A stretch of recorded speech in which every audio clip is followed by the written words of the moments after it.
and welcome back to Classic Song Reviews. I am the man, or the middle-aged nerd if you simply must. As you know, today's music is both morally and artistically bankrupt. In this show, we hearken back to a purer time, when music was excellent and lyrics were meaningful. Today's review examines the only US hit for the British band Status Quo. It climbed to number 12 on the charts in 1967. The title is Pictures of Matchstick Men.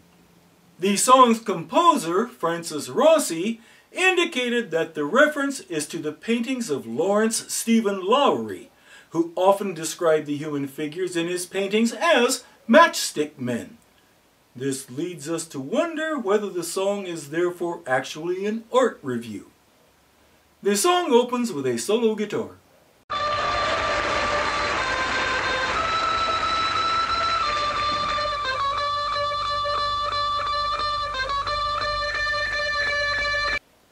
That was grating. We have some early use of guitar effects such as phasing here, and that accounts for the almost nasal sounding tone in that segment. Thankfully, it does not last long, the rest of the band joins in, and we are into the song proper.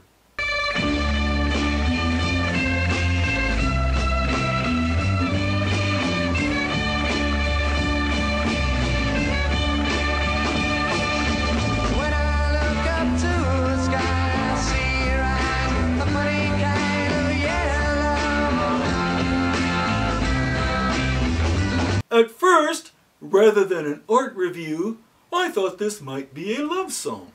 The individual, presumably a man, as that is the gender of the person singing, looks into the sky, but all he can see are his beloved's eyes. But his beloved may be falling ill, as her eyes are some odd shade of yellow. Is she jaundiced? Is her liver failing? Is she a vampire? Is this going to be a song of terrible loss rather than a love song? More information, please. The gentleman may be a bit confused. I doubt whether soaking his head is going to be of any efficacy in eliminating her jaundiced eye condition.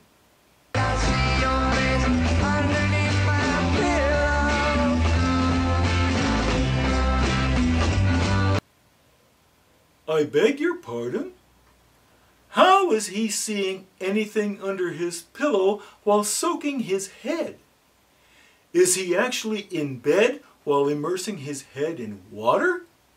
And the water is under his pillow? This is most confusing.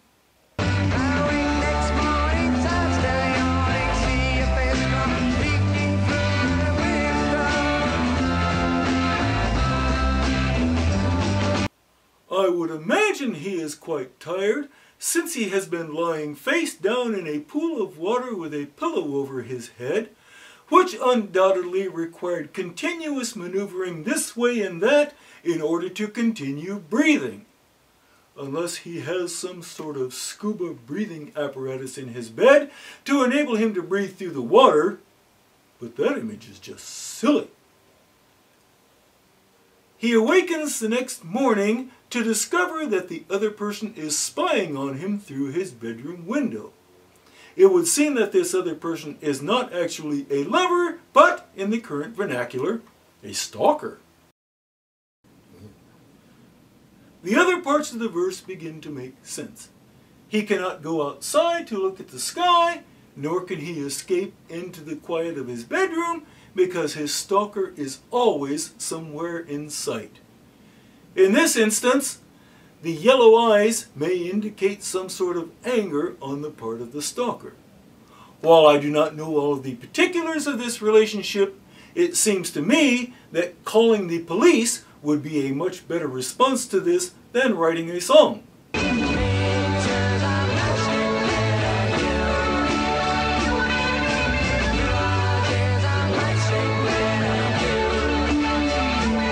Just a moment.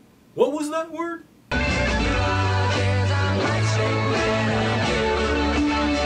I apologize. Due to the heaviness of the electronic effects, I am unable to discern what that first word is. A little help here? Are you sure?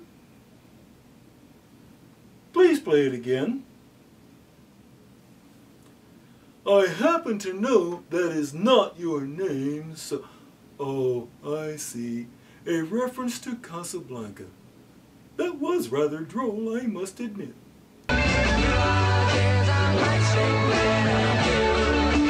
Oh, I understand now. Instead of mirages, he says mirages. Well, I do not see how he can expect the listener to comprehend when he has put the emphasis on the wrong syllable. Give me that entire chorus now, please.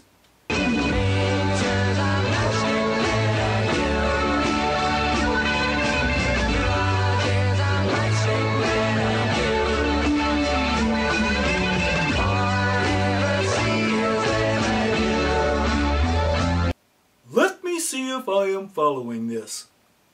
He looks to the sky and sees a yellow-eyed stalker staring down at him. He hurries to his bed and hides his face in a pool of water that he keeps under his pillow, but even there, when he opens his eyes, he can still see this stalker. He is unable to sleep well and awakens the next morning exhausted, only to find that the stalker is staring at him through his bedroom window. Thus far, this is more of a horror story than a love song. He then speaks of the song's titular matchstick men, but he calls them pictures and mirages, which subtly tells us that he may be imagining the entire episode. But he lumps his stalker with these imagined matchstick men. So, does that mean the stalker is imaginary as well? Is his mind envisioning this frightening personage who follows him around, accompanied by stick figure images from some famous paintings? And if so, why? Who is this person? Why are they stalking him? What did he do to someone that caused his mind to conjure up such a terror tactic in retaliation?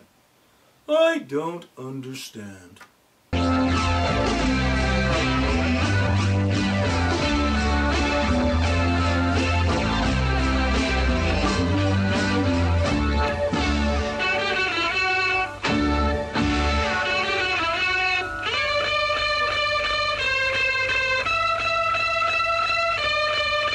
I cannot help but study the faces of these young men while they play. This song put them on the charts, made them famous, and presumably brought them a decent income for a time. I would think that the least they could do is show a little enthusiasm, but they seem to disagree. In any case, let us continue.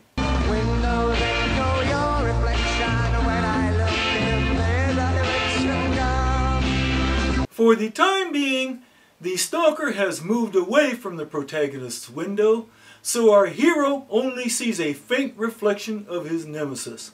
Perhaps now he will feel free to make that call to the authorities.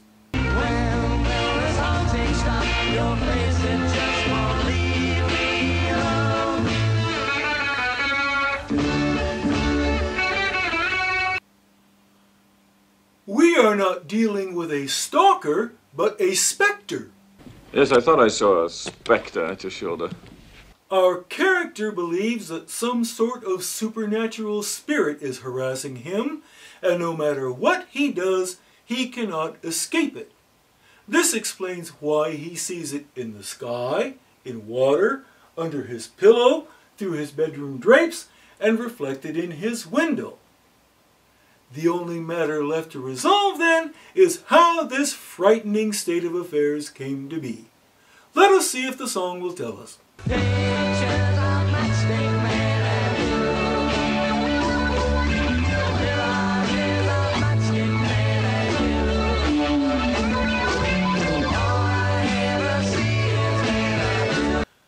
No, that merely repeated the chorus. Since we have had a verse, a chorus, an apparent bridge, and now another chorus, good song structure calls for a final explanatory verse. Let us see if that will enlighten us.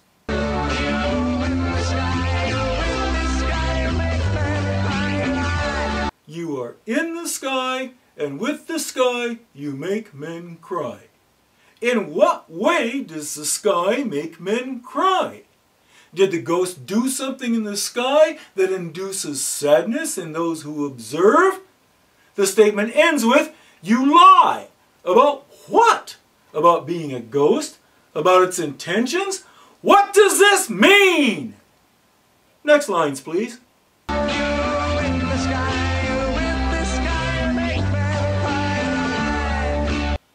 Of course. Why launch into any sort of explanation when you can merely repeat what has already been said, thus avoiding the difficult questions such as, what the f*** are you talking about? This song makes no sense at all, and even if we have established that our singer's foil is a disembodied spirit of some kind, what does that have to do with the stick figures in Mr. Lowry's paintings? Was one of the paintings haunted? Is that how he acquired his supernatural stalker, by peering too closely at one of those images? I sincerely hope that at some point the song will tell us.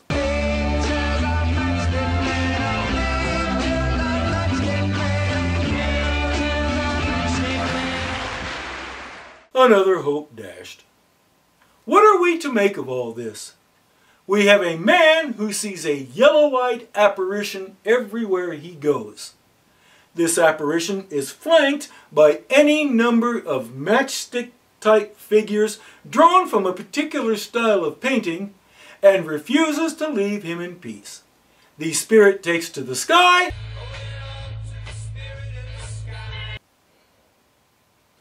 and somehow it uses whatever is in the sky to induce tears in the eyes of men on the earth below, and in the process it lies to him about something. What sort of horrifying event could have induced such a scenario? Right now, I'm so high, you're hallucinating. Can that be correct? Am I the one hallucinating this entire song? Given the absurdity of the lyrics, I could suspect that there might be some truth in... What?